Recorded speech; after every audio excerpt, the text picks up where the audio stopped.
ಏನಂದ್ರೆ ನಾನು ಇಡೀ ಗೋಧಿಯನ್ನು ತಗೊಂಡಿದ್ದೇನೆ. ನಾನು ಇದರಲ್ಲಿ 200 ಗ್ರಾಂ ಗೋಧಿಯನ್ನು ಸಾಧಾರಣ 6ರಿಂದ 7 ಗಂಟೆ ನಾನು ಅದನ್ನು ನೆನೆಸಿಟ್ಟಿದ್ದೇನೆ. ಮತ್ತೆ ಸ್ವಲ್ಪ ತೆಂಗಿನಕಾಯಿ ತುರಿ, ಸ್ವಲ್ಪ ಅರ್ಧ ಕಪ್ ತೆಂಗಿನಕಾಯಿ ತುರಿ, ಅರ್ಧ ಕಪ್ ಅವಲಕ್ಕಿ, ಮತ್ತೆ 200 ಗ್ರಾಂ ಗೋಧಿ ಆದ್ರೆ ಅದಕ್ಕೆ 100 ಗ್ರಾಂ ಬೆಲ್ಲ, ಅರ್ಧ ಕೆಜಿ ಗೋಧಿ ಆದ್ರೆ ಅದಕ್ಕೆ 1/2 ಕಿಲೋ ಬೆಲ್ಲ, 1 ಕೆಜಿ ಆದ್ರೆ ಕರೆಕ್ಟ್ ಅದರ ಅರ್ಧದಷ್ಟು ನಾವು ಬೆಲ್ಲವನ್ನು ನಾವು ತಗೊಳ್ಬೇಕಾಗ್ತದೆ. ಅದಕ್ಕೆ ಯಾಲಕ್ಕಿ ಮತ್ತೆ ಸ್ವಲ್ಪ ಉಪ್ಪು, ಟೇಸ್ಟಿಗೆ ಸ್ವಲ್ಪ ಉಪ್ಪನ್ನು ಹಾಕಬೇಕು. ಈಗ ನಾನು ಇದನ್ನು 6ರಿಂದ 8 ಗಂಟೆ ನೆನೆಸಿದ್ದೇನೆ. ಈಗ ಇದನ್ನೆಲ್ಲವನ್ನು ನಾನೀಗ ಯಾವುದು ತೆಂಗಿನಕಾಯಿ ತುರಿ ಮತ್ತೆ ಅವಲಕ್ಕಿ, ಸ್ವಲ್ಪ ಅವಲಕ್ಕಿ, ಅರ್ಧ ಕಪ್ ಅವಲಕ್ಕಿ, ಮತ್ತೆ ಯಾಲಕ್ಕಿ, ಮತ್ತೆ ಉಪ್ಪು, ಸ್ವಲ್ಪ ಉಪ್ಪು ಸಾಕು, ಖಾಲಿ ಇದಕ್ಕೆ ಮಾತ್ರ, ರುಚಿಗೆ ಮಾತ್ರ ಚೂರು ಉಪ್ಪು. ಈಗ ಇದನ್ನು ಗ್ರೈಂಡರ್ ನಲ್ಲಿ ಹಾಕ್ತಾ ಇದ್ದೇನೆ. ನಾನು ನುಣ್ಣಗೆ ರುಬ್ಕೊಳ್ಬೇಕು. ಮತ್ತೆ ನೀರು ಹಾಕಬೇಡಿ ಜಾಸ್ತಿ, ಸ್ವಲ್ಪ ಸ್ವಲ್ಪ ನೀರು, ಯಾಕೆ ಅಂದ್ರೆ ನೆನೆಸಿದ ನೀರು ಅದರಲ್ಲಿ ಆಲ್ರೆಡಿ ಉಂಟು, ಹಾಗಾಗಿ ಜಾಸ್ತಿ ನೀರು ಹಾಕಬೇಡಿ. ಲಾಸ್ಟಿಗೆ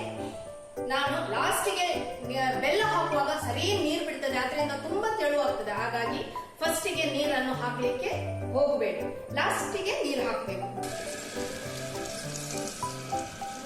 ಸಿಂಪಡಿಸ್ತಾ ಇರಬೇಕು ಅಷ್ಟೇ, ಯಾಕೆಂದ್ರೆ ತುಂಬಾ ಡ್ರೈ ಆಗಬಾರ್ದು ಅಂತೇಳಿ. ಇಷ್ಟೇ ನೀರು ಸಾಕು, ಬೇಕಾದ್ರೆ ಪುನಃ ಅಷ್ಟೇ ನೀರು ಹಾಕಬೇಕು, ಜಾಸ್ತಿ ನೀರು ಹಾಕಲಿಕ್ಕೆ ಹೋಗಬಾರ್ದು. ಹೌದಾ, ಇದನ್ನು ನಾವು ಮಿಕ್ಸ್ ಮಾಡ್ತಾ ಇರಬೇಕು, ಯಾಕಂದ್ರೆ ಗೋಧಿ ಅಲ್ಲೆಲ್ಲೇ ಸಿಕ್ಕಿ ಬೀಳ್ತದೆ, ಇಡೀ ಗೋಧಿ ಆದ ಕಾರಣ ನುಣ್ಣಗೆ ಒಂದು ರುಬ್ಕೋಬೇಕು.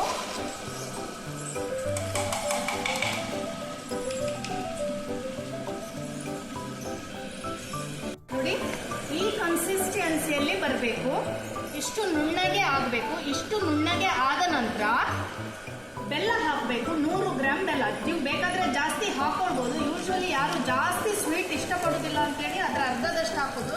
ನಾನು 100 ಗ್ರಾಂ ಇಲ್ಲಿ ಹಾಕ್ತಾ ಇದ್ದೇನೆ, ಬೇಕಾದ್ರೆ ಬೆಲ್ಲವನ್ನು ನೀವು ಎಕ್ಸ್ಟ್ರಾ ಹಾಕ್ಬೋದು.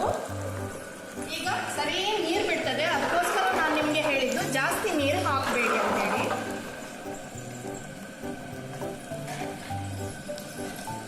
ಇಟ್ಕೊಂಡ ನಂತರ ನಾನು ಈ ರೀತಿ ಒಂದು ಬಟ್ಲಲ್ಲಿ, ಒಂದು ಪಾತ್ರೆಯಲ್ಲಿ ನಾನು ಇದನ್ನು ಹಾಕ್ತೇನೆ. ಸ್ವಲ್ಪ ನೀರು ಹಾಕೊಳ್ಬೇಕಾಗ್ತದೆ, ಜಾಸ್ತಿ ನೀರು ಬೇಡ. ಹಾಕಿ ಗ್ರೈಂಡರ್ ಅನ್ನು ಇದನ್ನು ಮಾಡಿ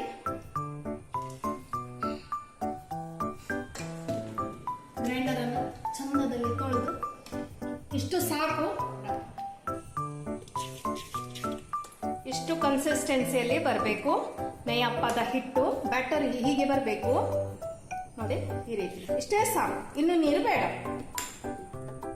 ನಾನೀಗ ಗುಳಿಯಪ್ಪದ ಕಾವಲಿಯನ್ನು ಗ್ಯಾಸ್ ಒಲೆ ಮೇಲೆ ಇಟ್ಟು ಈಗ ಫಸ್ಟಿಗೆ ಇದನ್ನು ಪ್ರೀ ಹೀಟ್ ಮಾಡಬೇಕು. ಸ್ವಲ್ಪ ಪ್ರೀ ಹೀಟ್ ಮಾಡಿದ ನಂತರ ನೆಕ್ಸ್ಟ್ ಸ್ವಲ್ಪ ತುಪ್ಪ ಸವರಿ, ಆಮೇಲೆ ಹಿಟ್ಟನ್ನು ಗುಳಿಯಪ್ಪದ ಹಿಟ್ಟನ್ನು ಇದಕ್ಕೆ ಹಾಕಬೇಕು. ಫಸ್ಟಿಗೆ ಪ್ರೀ ಹೀಟ್ ಆಗಲಿ, ಸ್ವಲ್ಪ ಬಿಸಿ ಆಗಲಿ. ನಾನು ಇದನ್ನು ಇಟ್ಟಿದ್ದೇನೆ, ಬೇಗ ಸ್ವಲ್ಪ ಹೀಟ್ ಆಗ್ತದೆ ಅಂತೇಳಿ, ಬೇಗ ಪ್ರೀ ಹೀಟ್ ಆಗ್ತದೆ ಅಂತೇಳಿ. ಸ್ವಲ್ಪ ಪ್ರೀ ಹೀಟ್ ಆದ ನಂತರ ಆಮೇಲೆ ಇದಕ್ಕೆ ಸ್ವಲ್ಪ ತುಪ್ಪ ಸವರಬೇಕು, ಚಂದದಲ್ಲಿ ತುಪ್ಪ ಸವರಿ. ಇದಕ್ಕೆ ತುಪ್ಪದ ಪಡ್ಡು ಅಲ್ವಾ, ಹಾಗಾಗಿ ಸ್ವಲ್ಪ ತುಪ್ಪ ಜಾಸ್ತಿನೇ ಬೇಕಾಗ್ತದೆ. ತಕೊಂಡಿದ್ದೇನೆ ಇಷ್ಟು ಹಿಟ್ಟಿಗೆ ಸಾಧಾರಣ 35ರಿಂದ 40 ಗುಳಿಯಪ್ಪ ಆಗ್ತದೆ. ಇದರಲ್ಲಿ ನಾನು ಹಂಚ್ತೇನೆ. ಈಗ ಪ್ರೀ ಹೀಟ್ ಆಗಿದೆ ಎಲ್ಲದಕ್ಕೂ. ಈಗ ನಾನು ತುಪ್ಪ ಹಾಕ್ತಾ ಇದ್ದೇನೆ.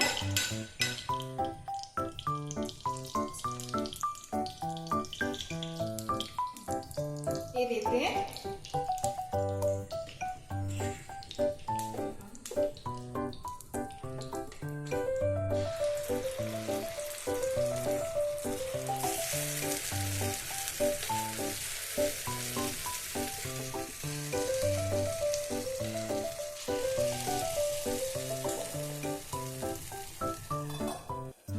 ಈಗ ನಾನೀಗ ಇದನ್ನು ಮುಚ್ಚಳವನ್ನು ತೆಗೆದು ಕೌಚೆ ಹಾಕ್ಬೇಕೀಗ. ಪಡ್ಡುವನ್ನು ಕೌಚೆ ಹಾಕ್ತಾ ಇದ್ದೇನೆ.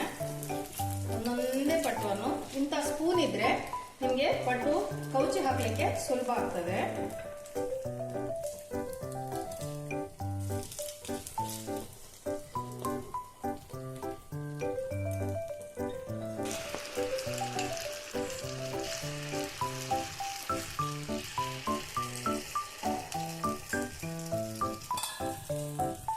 ಸಾಫ್ಟ್ ಬರ್ತದೆ ಅಂದ್ರೆ ತುಂಬಾ ಸಾಫ್ಟ್ ಬರ್ತದೆ ಗೋಧಿಯಿಂದ ಮಾಡಿದ್ದು. ನಾನು ಯಾಕೆ ಇದು ನಮ್ಗೆ ಅಂದ್ರೆ ನಾವೀಗ ಮಡಿಯಲ್ಲಿ ಮಾಡುದು ಇದನ್ನು. ತಲೆಗೆ ಸ್ನಾನ ಮಾಡಿ ಫುಲ್ ಮುಸ್ರೆದು ಯಾವುದೂ ತಿನ್ನದೆ ಪೂಜೆ ನೈವೇದ್ಯಕ್ಕೆ ಮಡಿಯಲ್ಲಿ ಮಾಡ್ತೇನೆ. ಯೂಶ್ವಲಿ ನಾನು ಇದನ್ನು ಪ್ಲಾಸ್ಟಿಕ್ ಅಲ್ಲಿ ಯಾಕೆ ಇದನ್ನು ಬಾಳೆ ಎಲೆಯಲ್ಲಿ ಇಟ್ಟಿದ್ದೇನೆ ಅಂತ ಹೇಳಿದ್ರೆ, ಯೂಶ್ವಲಿ ದೇವರ ನೈವೇದ್ಯಕ್ಕೆ ಮಾಡುವಾಗ ಯಾವುದೇ ಪಾತ್ರೆ ಮುಸ್ರೆದು ಅದರಲ್ಲಿ ನೀರುಳ್ಳಿ ಬೆಳ್ಳುಳ್ಳಿ ಯಾವುದೇ ರೀತಿಯಂತ ಅಂಶವನ್ನು ನಾವು ಹಾಕಿರ್ಬೋದು ಹಿಂದೆ. ಅದಕ್ಕೋಸ್ಕರ ನಾನೀಗ ಬಾಳೆ ಎಲೆಯನ್ನು ಇದಕ್ಕೆ ಕವರ್ ಮಾಡಿ ಇದಕ್ಕೆ ಹಾಕ್ತಾ ಇದ್ದೇನೆ. ನಮ್ಗೆ ದೇವರ ಪಾತ್ರೆ ಅನ್ನುವಂಥದ್ದು ಬೇರೆನೇ ಇದೆ. ಈಗ ಇದರಿಂದ ತೆಗೆದು ನಾನು ಅದಕ್ಕೆ ನಾನು ಅದರಲ್ಲಿ ಹಾಕಿ ಮತ್ತೆ ನೈವೇದ್ಯಕ್ಕೆ ಕೃಷ್ಣಾರ್ಪಣ ಮಾಡಬೇಕಾಗ್ತದೆ ನಾವು. ಹಾಗಾಗಿ ನಾನು ಇದಕ್ಕೆ ಈ ಪ್ಲಾಸ್ಟಿಕ್ ಇದಕ್ಕೆ ಪಾತ್ರೆಗೆ ನಾನು ಬಾಳೆ ಎಲೆಯನ್ನು ಕವರ್ ಮಾಡಿ ಹಾಕಿದ್ದೇನೆ. ಭಾರತೀಯ ಸಾಂಪ್ರದಾಯಿಕ ಖಾದ್ಯ ಇದು.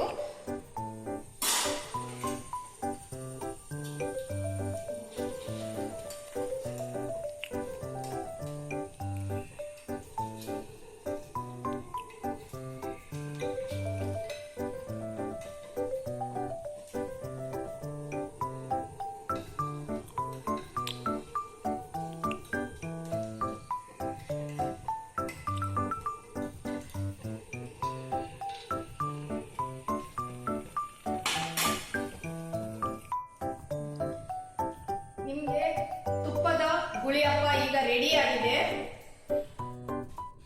ನಿಮ್ಗೆ ಇಷ್ಟ ಆದ್ರೆ ಲೈಕ್ ಮಾಡಿ, ಶೇರ್ ಮಾಡಿ, ಕಮೆಂಟ್ ಮಾಡಿ, ಸಬ್ಸ್ಕ್ರೈಬ್ ಮಾಡಿ. Thank you friends. Thank you so much.